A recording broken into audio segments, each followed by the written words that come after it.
Evening, ladies and gents. I'm back again. This is Teddy, not George, but you can call me George. So it's fine. This is our first video. I'm gonna be introducing to you the multimeter. All right. So this is a digital multimeter. Um, some people call it a DMM. So with the digital multimeter, you have this measurements. Let's run through them quickly.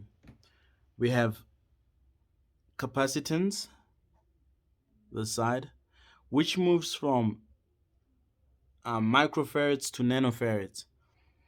We'll explain that as we go by. Then we have your current. This is DC as well as AC current from 22 milliamps to 20 amps. All right. And then we got the green one. The green one is for the AC and the purple one is for the DC, which moves from as well 200 milliamps, 20 milliamps to 20 amps. And then we got your voltage. This is one of the settings we'll be using a lot. Your voltage, it moves from your 2 volt to your 600 volts. This sign, that wave thing, means it's AC. That's basically how the electricity that we're getting from our DBs in the house. It's AC, sharp. And then we got this one here. It's a solid line with dots underneath. So that's DC current, direct current. So it has a positive and a negative. Usually there's a power supply involved. Step down transformer from maybe 600, I'm sorry, 220 volts, 220 volts AC coming from the main supply. Then you have a transformer and it steps it down. It can either be 20 volts DC or it can be 50 volts DC, but it's direct current. There's a transformer involved. Maybe we'll discuss the transformer as we go by in another video, because that's another story.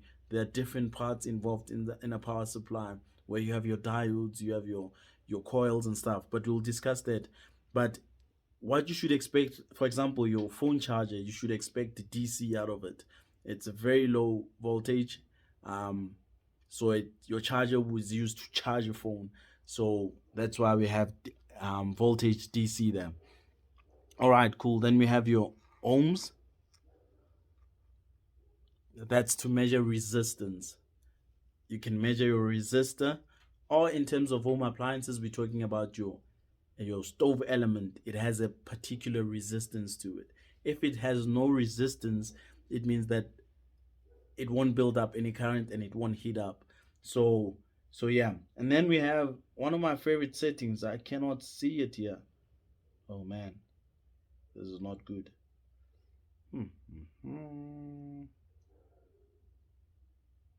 Okay. Oh, here it is. Sorry. It looks like a sign of it's a sign of a diode with a speaker, as if it's volume. That's where you do your continuity test. Your continuity test, it's to check if there is any breakage in the circuit, or if there is any continuity in the circuit. When we have continuity, we happy. For example, okay, let's start here quickly, then we're gonna go to the continuity setting. Let's go down at the bottom. All right, we got the common. Your common is always the black one, so you would connect your black here, sharp. And then if you want to measure your voltage, let me just go a little bit closer so that we can all see. If you want to measure your voltage, your resistance, your continuity, your diodes, or your frequency, you would use this port. You would connect the red plug to that port. If you want to measure your current in milliamps, you would use this port. And remember, they say 200 milliamps max. It's fused. So if you would ever exceed 200 milliamps, it's going to break a fuse inside, which you will have to replace. And then if you're going to measure your higher currents, 20 amps, it says 20 amps 15-second max. So you can measure your 20 amp for 15 seconds. If you go above that, you could actually damage your multimeter because they say it's unfused. But you can measure anything under 20 amps or for current on this multimeter. But all multimeters are different. All right, cool. So I spoke to you about your continuity. So then we would plug this guy in here. Sharp.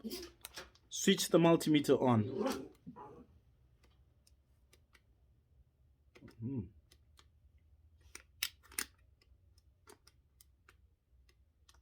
My multimeter is all functioning. Oh, there we go. So sharp, here it is. If ever you connect, so if there's a continuity in a circuit, it will make that sound. For example, a stove element. If you connect one port to the other and you have continuity, we're very happy about that. It will also give you a resistance as as you measure on those two ends. So it will give you a particular resistance. But we'll discuss this. Suppose when you measure on your element and on the pin where your plug goes in, and then you have continuity from that pin to the casing of the element, then that's a bad element. That's a short. That's a short, because now that part of the element is connected to the ground on the DB. But anyway, that's the function of continuity. So well, as we go by, as we fix stuff, I'll go in specifically on how you use all the settings on your digital multimeter. I hope that was helpful. If you have any questions, please do ask. You can write them at the bottom on the comment section, then I'll answer it to the best that I can. Or if you have anything to say that I didn't mention about the digital multimeter, share it as well at the bottom. And then we have our hold button here. The hold button is basically if I measure resistance and I press hold, it will hold that very same value so that I don't lose it as soon as I leave those ports that I'm measuring on. So sharp, guys, this is a digital multimeter. Please get yourself one. We're gonna be using it a lot. So yeah, I have a one that's Toptronic T48. It's not bad. I've been using it for a couple of years. I'm very happy with it.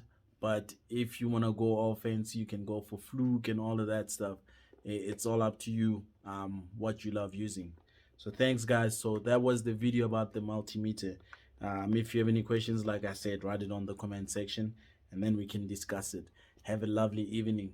Sharp, sharp, gents.